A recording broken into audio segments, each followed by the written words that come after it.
Hello friends, good morning. നമ്മുടെ Kerala TV സീരിയലിലേക്ക് എല്ലാവർക്കും സ്വാഗതം. അങ്ങനെ രോഹിത് ആണെങ്കിൽ പോലീസിൻ്റെ കയ്യിൽ നിന്നും രക്ഷപ്പെടാനായിട്ട് വീട്ടിൽ കൂടെ കിടന്ന് ഓടി. പോലീസുകാർ പിറകെ ഓടി. അങ്ങനെ ഓടിച്ചിട്ട് രോഹിത്തിനെ പിടിച്ച് ബാലൻ്റെയും 3 സഹോദരിമാരുടെയും മുന്നിൽ കൊണ്ടുവന്ന് നിർത്തിയിട്ട് ഇവൻ ചെയ്ത തെണ്ടിത്തരത്തിൻ്റെ കഥ പോലീസുകാർ ബാലനോടും പെങ്ങന്മാരോടും പറഞ്ഞു. അതും വളരെ വൾഗറായ രീതിയിൽ തന്നെയാണ് ആ സാറ് ഇവരോട് സംസാരിക്കുന്നതും. തൻ്റെ കുടുംബത്തിലുള്ള ഒരു പെണ്ണിന് ഇതേ അവസ്ഥ വന്നാലേ തനിക്കൊക്കെ ഇത് മനസ്സിലാവുള്ളൂ എന്നൊക്കെ പറഞ്ഞുകൊണ്ട് ബാലനോട് വളരെ മോശമായ രീതിയിൽ തന്നെ അദ്ദേഹം സംസാരിക്കാം. അദ്ദേഹത്തിൻ്റെ ആ ടോൺ കേട്ട് ബാലൻ്റെ ഹൃദയം പകുതി നിന്നുപോയി. അപ്പോൾ ബാലനാണെങ്കിൽ സാറ് ഒരു അച്ഛനല്ലേ എന്ന പോലീസുകാരനോട് ചോദിച്ചു. ബാക്കിയുള്ളവന്മാരെ കൊണ്ടുവരാൻ പറഞ്ഞു. അതായത് ഹരിയെയും സംഘത്തിനെയും കൊണ്ടുവരാൻ പറഞ്ഞു. അവന്മാരെ 3 പേരും അവിടെ പോലീസ് വാഹനത്തിലിരിക്കുന്നു. പോയി പോലീസുകാർ അവന്മാരെ വലിച്ച് അടിച്ച് കൊണ്ടുവരും കേട്ടോ. ആ സമയത്ത് ഈ രോഹിത്തിനോട് ചോദിക്കുമ്പോൾ രോഹിത് ഒരു തെറ്റും ചെയ്തിട്ടില്ല എന്ന് പറഞ്ഞു. നീ ഒരു തെറ്റും ചെയ്തിട്ടില്ലേടാ എന്ന് രോഹിത്തിനോട് എസ് ഐ ചോദിക്കുക. ബാലനാണെങ്കിൽ തകർന്ന് നിൽക്കുകയാണ്. അതുപോലെ അലീനയും ദയനീയമായിട്ട് ഇങ്ങനെ നോക്കിക്കൊണ്ട് ഇങ്ങനെ നിൽക്കുക കേട്ടോ. ആ പെങ്കൊച്ചിന് 18 വയസ്സ് പൂർത്തിയായിട്ടില്ല എങ്കിലേ പൊന്നുമോനെ നിനക്ക് ജാമ്യം പോലും കിട്ടില്ല എന്ന് എസ് ഐ ഇങ്ങനെ ഈ രോഹിത്തിനോട് പറയുന്നു. നീ ഒരു തെറ്റും ചെയ്തിട്ടില്ലെന്ന്. നീ പിന്നെ എന്തിനാടാ അവൻ്റെ ഒക്കെ കൂടെ പോയതെന്ന് ചോദിക്കുക. രാവിലെ 9 മണിക്ക് കൂട്ടുകാരൻ്റെ ബർത്ത്ഡേ ആണ്, കേക്ക് കട്ട് ചെയ്യാനാണെന്നും പറഞ്ഞ് വിളിച്ചുകൊണ്ട് പോയതാണ്. വൈകുന്നേരം 3:30 മണി വരെ അവിടെ പാർട്ടി ആയിരുന്നു. അത്രയും മണിക്കൂർ ആ പെങ്കൊച്ചിനോട് അതിക്രൂരമായി പെരുമാറിക്കൊണ്ടിരിക്കുകയായിരുന്നു ഇവന്മാർ ഓരോരുത്തരും എന്നൊക്കെയുള്ള കാര്യങ്ങൾ ഇങ്ങനെ പറയുക. അപ്പോൾ അതൊക്കെ കേട്ട് ബാലൻ്റെ പകുതി ജീവനങ്ങ് പോയി. പകുതി മരിച്ച അവസ്ഥയിൽ ബാലൻ ഇങ്ങനെ നിൽക്കുകയാണ്. മകൻ ചെയ്തു കൂട്ടിയ തോന്നിവാസങ്ങളെപ്പറ്റി ആലോചിച്ച് ഓർത്തു. പോലീസുകാരനാണെങ്കിലോ കിട്ടിയ അവസരം ആ ഒരു ഇതിൽ ശരിക്കും സംസാരിക്കുന്നുണ്ട്. താനൊരു തെറ്റും ചെയ്തിട്ടില്ല എന്നും പറഞ്ഞുകൊണ്ട് രോഹിത് ഇങ്ങനെ നിന്ന് കരയുക. പക്ഷെ ആര് കേൾക്കാൻ? വിളിച്ചോണ്ട് പാടോ എന്നും പറഞ്ഞുകൊണ്ട് അവന്മാരെ വിളിക്കാൻ വേണ്ടി ഇവരെ പറഞ്ഞു വിട്ടല്ലോ. അവന്മാരാണെങ്കിൽ ഹരിക്കാണെങ്കിൽ ഒരു കൂസലും ഇല്ല. ഹരി ഭയങ്കര ഇതായിട്ട് ഇങ്ങനെ നിൽക്കുക. എന്നിട്ട് മറ്റവന്മാരെ എല്ലാവരെയും വലിച്ച് ആടിച്ചു വണ്ടിക്കകത്തുനിന്ന് പോലീസുകാർ. ഹരിയെ ഇറങ്ങടാന്ന് പറഞ്ഞപ്പോൾ ഹരിക്ക് ഇറങ്ങാൻ പറ്റുന്നില്ല.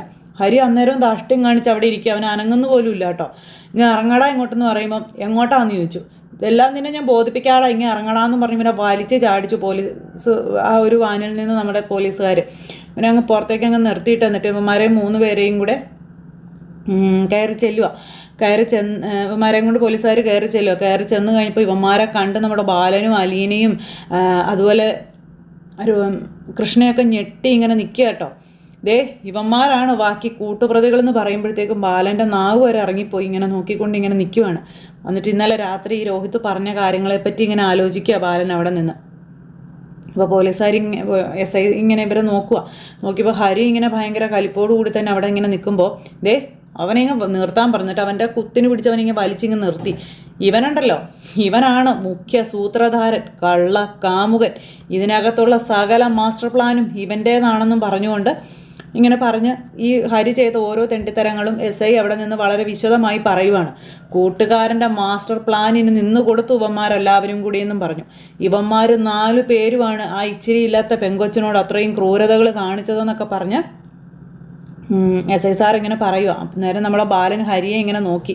അപ്പോൾ ഹരി ആണെങ്കിൽ അലീനെ ഇങ്ങനെ നോക്കിയപ്പോൾ അലീന ഹരിയെ ഇങ്ങനെ ഒരു നോട്ടം. എന്നിട്ട് ഇങ്ങനെ തല കുനിച്ചിങ്ങനെ നിൽക്കുക. കാരണം ഇവരുടെ ആരുടെ മുഖത്ത് നോക്കാൻ അവനെ കൊണ്ട് പറ്റില്ല. അതുകൊണ്ട് തന്നെ അപ്പോൾ എന്തായാലും ഇനി മക്കളെ തിരിച്ച് കിട്ടണമെന്നുണ്ടെങ്കിൽ നിങ്ങൾ കുറേ കഷായം കുടിക്കേണ്ടി വരുമെന്നും പറഞ്ഞുകൊണ്ട് ഇങ്ങനെ ഈ പോലീസുകാർ പിടിച്ച് കയറ്റട എല്ലാത്തിനെയും വണ്ടിയിലെന്ന് പറഞ്ഞു. അപ്പോൾ സാറ് ഞാനൊരു തെറ്റും ചെയ്തിട്ടില്ല എന്നും പറഞ്ഞുകൊണ്ട് ഇങ്ങനെ രോഹിത് കിടന്ന് കരച്ചിലും പറച്ചില്ല. പക്ഷേ അവിടെ നിന്ന് ആര് കേൾക്കാൻ? വലിച്ചു ചാടിച്ച് ഇവന്മാരെയും കൊണ്ട് പോയി ചാന്നും വിളിച്ച് കിടന്ന് രോഹിത് കരയുവാണ്. ഇപ്പം കരഞ്ഞിട്ട് എന്താ കാര്യം? മാന്യമായ രീതിയിൽ മര്യാദയുടെ ഭാഷയിൽ പറഞ്ഞപ്പോൾ ഒന്നും കേൾക്കണ്ടായിരുന്നു. ഇപ്പം എന്തായാലും രോഹിത്തിന് വയറ് നിറയെ കിട്ടി. ചാന്ന് വിളിച്ചിങ്ങനെ കരയണു. എൻ്റെ ഒരച്ഛൻ പിടിച്ച് കേട്ടടോ എന്നും പറഞ്ഞുകൊണ്ട് ഇവന്മാരെ വലിച്ച് അടിച്ച് കൊണ്ടുപോയി തിരിച്ച് വാനിൽ കയറ്റി കഴിഞ്ഞപ്പോഴും രോഹിത് വാവിട്ട് കരയും അവിടെ ഇരുന്ന്.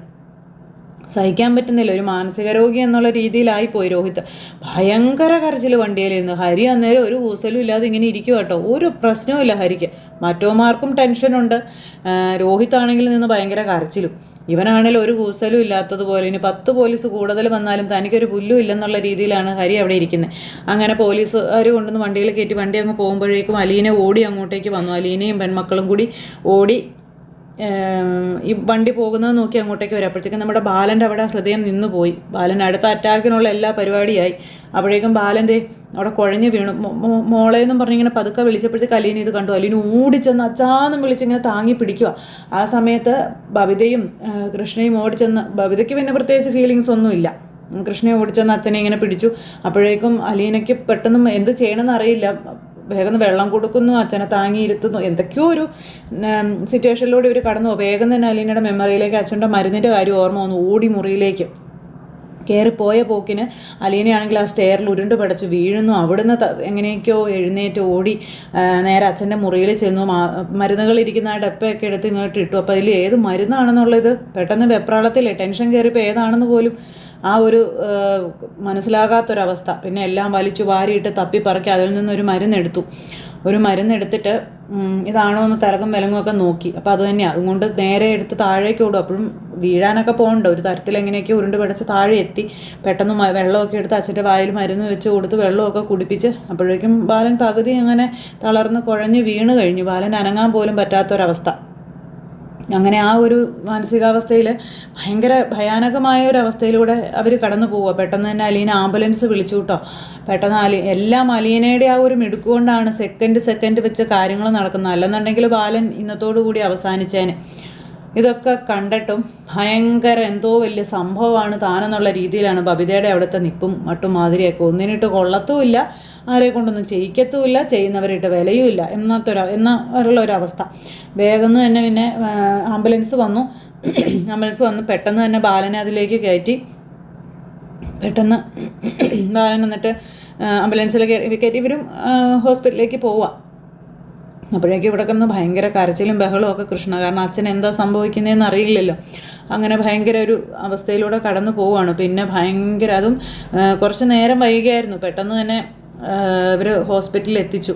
അവിടെ ചെന്ന് വേഗം ICUയിലേക്ക് കയറ്റി. ബാലൻ ഭയങ്കര വീക്കായി, ബോഡി ഫുള്ള് വീക്കായി. കാരണം ബാലൻ മൊത്തത്തിൽ മെൻ്റൽ സ്ട്രെസ്സും ബോഡി വീക്കായതും എല്ലാം കൂടി ആയപ്പോഴേക്കും പെട്ടെന്ന് തന്നെ ICUയിലേക്ക് കയറ്റി. പിന്നെ പെട്ടെന്ന് ഡോക്ടേഴ്സും നേഴ്സും ആരവരൊക്കെ വരുന്നതൊക്കെ കണ്ട് ഇങ്ങനെ അന്തം വിട്ടിങ്ങനെ എന്ത് ചെയ്യണമെന്ന് അറിയാതെ ഒറ്റപ്പെട്ട് നമ്മുടെ അലീന ഇങ്ങനെ ആരെ വിളിക്കണം, എന്ത് ചെയ്യണം, എങ്ങോട്ട് പോകണം, ഇതൊന്നും അറിയാത്തൊരവസ്ഥയിൽ നമ്മുടെ അലീന.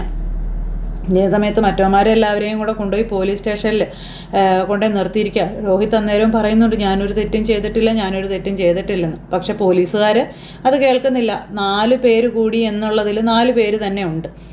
ആ ഒരു ഇതിലാണ് പോലീസുകാർ രോഹിത്തിനോടും ഇടപെടുന്നത്. രോഹിത്താണ് നിന്നിങ്ങനെ കരച്ചില്ല. അപ്പോഴും ഇവനിത് എന്തിനായി കരയുന്നത് എന്നുള്ള രീതിയിൽ ഹരി ഇങ്ങനെ രോഹിത്തിനെ നോക്കിക്കൊണ്ട് ഇങ്ങനെ നിൽക്കുക കേട്ടോ. അമ്മയും പെങ്ങളെയും തിരിച്ചറിയാത്ത ഹരിയുടെ കൂടരുതെന്ന് അലീന, അതുപോലെ ഹരി, കൃഷ്ണ ഇവരെല്ലാവരും പറഞ്ഞു കൊടുത്തതാണ്. പക്ഷെ അന്നൊന്നും കേട്ടില്ല. പക്ഷെ ഇപ്പോഴാണ് നമ്മുടെ രോഹിത്തിന് അതിൻ്റെയൊക്കെ പൊരുളും വിലയും മനസ്സിലാകുന്നത്. പണി എവിടെ നിന്നൊക്കെയാണ് വന്നപ്പോൾ ഇൻ്റർനാഷണൽ പണിയായിപ്പോയി. ഒരിക്കലും രക്ഷപ്പെടാൻ പറ്റാത്ത, ജീവിതം തന്നെ കുട്ടിച്ചോറാക്കുന്ന പണി. അപ്പോൾ അങ്ങനെ അവിടെ പോലീസ് സ്റ്റേഷനിൽ കിടന്ന് നമ്മുടെ രോഹിത്ത് കിടന്ന് കരുന്നു. പിന്നെ ഇവന്മാരെയൊക്കെ പോലീസുകാർ എടുത്തിട്ട് ഇടിയും ചവിട്ടും കുത്തും ഒക്കെ കൊടുക്കുന്നുണ്ട് കേട്ടോ. ഇതെല്ലാം ഏറ്റുവാങ്ങിക്കൊണ്ട് ഒരു ഉളുപ്പുമില്ലാതെ നമ്മുടെ ഹരി ഇങ്ങനെ അവിടെ നിൽപ്പുണ്ട്. ഈ സമയത്താണെങ്കിൽ നമ്മുടെ അലീന ഇങ്ങനെ അച്ഛന് ICUയിൽ കിടക്കുന്ന വെയിറ്റ് ചെയ്ത് ഇങ്ങനെ നിൽക്കും. അപ്പോഴത്തേക്കും ഡോക്ടർ ഇറങ്ങി വന്നപ്പോൾ ഡോക്ടറോട് അലീന വിവരങ്ങൾ ചോദിച്ചു. അലീനയ്ക്ക് പെട്ടെന്ന് തന്നെ അലീന എന്നിട്ട് ഡോക്ടർ പറഞ്ഞു കുറച്ച് സീരിയസ് ആണ് കാര്യങ്ങളെല്ലാം പറഞ്ഞത് കേട്ടപ്പോൾ അലീനയ്ക്ക് മൊത്തത്തിൽ കയ്യിൽ നിന്ന് പോയി.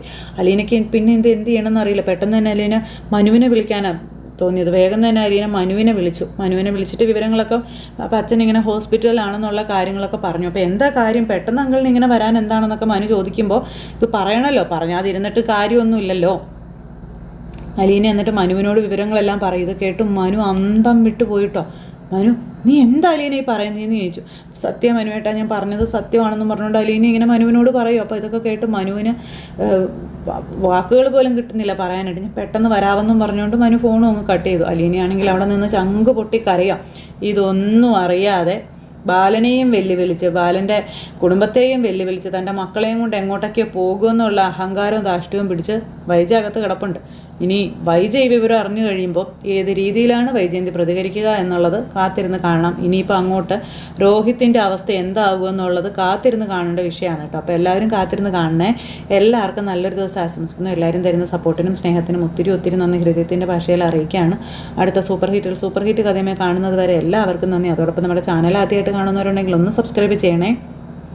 തൊട്ടടുത്ത് കാണുന്ന ബെൽ ബട്ടൺ അമർത്തി കഴിഞ്ഞിട്ടുണ്ടെങ്കിൽ നമ്മുടെ വീഡിയോസ് എളുപ്പത്തിൽ കാണാൻ കഴിയുന്നതായിരിക്കും. നോട്ടിഫിക്കേഷനായിട്ട് നിങ്ങളുടെ ഫോണുകളിലേക്ക് എത്തുന്നതായിരിക്കും. അപ്പോൾ അതേ നമ്മുടെ കഥയ്ക്ക് ഡയലോഗുകളിൽ മാറ്റങ്ങളുണ്ടായാലും സിറ്റുവേഷൻസ് എല്ലാം ഇത് തന്നെയാണ് കേട്ടോ ഇന്നത്തെ. അപ്പോൾ എല്ലാവരും കഥ വരുമ്പോൾ കാണുക. എല്ലാവർക്കും tata, see again, take care, bye by.